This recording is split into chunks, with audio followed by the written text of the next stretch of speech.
Wigs! We love them, we hate them, and can't Stuff them back in the old baby maker. but they are one of the most essential parts of cosplay as a whole. Wigs can absolutely make or break your cosplay. Of course, you can pull off amazing looks with more natural approaches without a wig, with experimental wigs such as yarn wigs or paper wigs, which are absolutely insane creations, which I have so much respect for. But I decided to torture myself and try new things in 2025. And the very first thing on this list was a hard shell wig for the first time. Hi, I'm Lucy, and today I want to show you how I made my gigantic hard shell wig for my Endsinger cosplay from Final Fantasy XIV. If you get to know me for an approximate amount of a total of 5 seconds, you know that I am a very huge Final Fantasy fan. You will also know of my great love for Final Fantasy XIV. And back in 2021, when the Endsinger grazed my monitor, not only did I die 1,000 times in that fight because I was crying so much that I could not see shit, but I also saw this as one of my ultimate goals to cosplay. And what I was most scared of was actually the wig. So I waited 1.5 years to make it properly. I'm so sorry, Yoshi P, you had to see the old wig back when we met at FanFest. Please forgive my sins. The old wig was just straight out of the bag, long black hair, which I used to attach the old halo and stuff like that, all with wires and bobby pins. It held throughout the whole convention day, so it's that. And it even held throughout the whole of FanFest Sunday, which is still kind of impressive. But of course, it did not have the classic JRPG hair bands. It did not have any styling, anything visually grand to look at. And yeah, now I created a monstrosity out of wire, tape, and so much hair. What I needed for such a creation was a wig head that fits your head, or that you have modified to fit, a clamp for said wig head, a stand for said wig head, wigs, a lot of wigs. This project took 5 weeks. Hair scissors, thinning scissors, comb with a stick, alligator clips, hairdryer, flat iron, crimping iron, a good hairspray. I am using the cosplay classic Got to Be Glued, a very, very good clear drying all-purpose glue, and make sure to get a lot of it. A stable crafting wire, hot glue, lots of hot glue, and a silicone spatula, tape, batting. It is best to use batting sheets, but loose also works. Heat gun. Also a steamer. I seriously can't recommend a steamer enough. For this project specifically, I also needed magnets. Small and a little bigger. So, first things first. I grabbed the wig out of a wig bag from my huge pile of wigs. Also, I just used very cheap ones from Amazon because money. Put it on a wig head and just started crimping. Each strand I crimp and then immediately comb through it, before using my crimping iron like a flat iron to erase the crimp marks. You can also, of course, use your actual flat iron for this. I was just impatient. Crimping wigs in general is a very good idea to keep it from getting tangled, to add some texture and more volume, which especially with cheap wigs, they're most of the time very thin, so that most of the time helps a lot. Also, especially with cheap wigs again, it reduces some of that shine that they tend to have. And now the mess can begin. Taking my hair scissors, I started cutting off the wefts close to the skull, held it, combed out the smallest bits and pieces, then placed it onto the plastic wrapper and coated it with glue on both sides. I used my silicone spatula for this, just to get it really in there and really flat. And then I did exactly that for the whole wig. With just the cap left, I just started pouring a little more glue onto it and glued down all the stray hair that was still on there. And this will create the hard shell. I then crimped and cut more wigs, and then more wigs, and then more wigs, and harvested them for their wefts. This sounded very dark suddenly. If you were clever, you would then secure your base with wire. You would put on wire and hot glue it down, just so it keeps the shape. I was not clever. Be better then. Be smarter. be clever.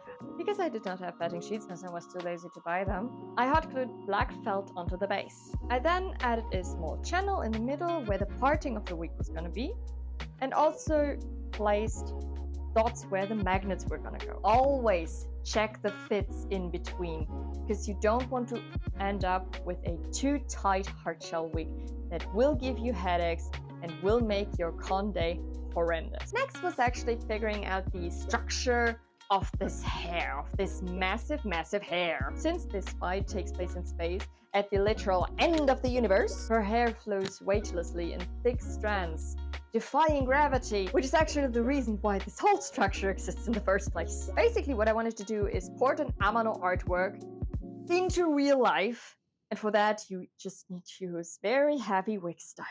After deciding the length of the hair, I then started shaping the wires and hot gluing them to the base. Just straight up hot glue them on. Those wires then got covered in tape, which took hours and hours. Also more hours. Also, in retrospect, I should have used a more stronger crafting wire than I did, but it still got the job done. And all those tentacles then get covered in batting with more hot glue. I use hot glue for this step because all-purpose glue would not stick to the tape. This step again took hours of my life. Since the batting I used was white, I hit it with the airbrush. And then, after evenings upon evenings of gluing and inhaling fumes, disclaimer alert, disclaimer alert, disclaimer alert. Please, when you work with a lot of glue and fumes, open a window and wear a respirator to protect your lungs, because that is really no joke. Take care of yourself and your health. Glue fumes can be very damaging in excess as well. And if you don't do that, then you will end up like this. Now that the base is completely finished, I finally took the first weft, put hot glue where it was supposed to go, and stuck that bad boy on there. Also, if the weft is kind of floaty and static, just hit it with your steamer, or spray a little bit of hairspray on it, and then just go with your hand. Bring out the big guns, i.e. the all-purpose glue cans. Just lightly lift the weft you placed and then slather the surface with all-purpose glue before carefully sliding the weft back on. Please mind that the hair should be one thin layer so that all the hair can be caught in the glue. You can also use the stick of your comb to more press it into the base. Then hold the hair in place until the glue dries. For that, I recommend alligator clips. After the glue has dried, hit it with the steamer just to shape the hair really into the form of the base below. And then comes the fun part. Got to be glued. You spray that bad boy on there and hit it with a hairdryer. Please be careful to follow the flow of the hair so as to not disturb it. You might have to repeat that step like 2 or 3 times, by the way, or more if you want to do it in excess, but please also be careful with your lungs. And now you do that over the whole wig. Also, seal the ends of your tentacles so that the glue can hold everything together more nicely with all-purpose glue. Also, so the wig won't completely die during transport. Now onto the optional fun. Since in the game the Endsinger's highlights are golden all over her body, well, she has a floating head with wings and a armor plate.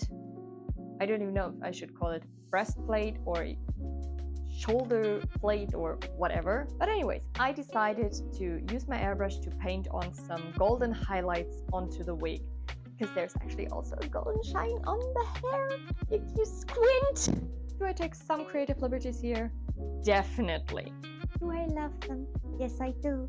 And then, after some finishing touches, it was finally done. I surprisingly had some time to spare, so I decided to give the rest of the cosplay small upgrades as well.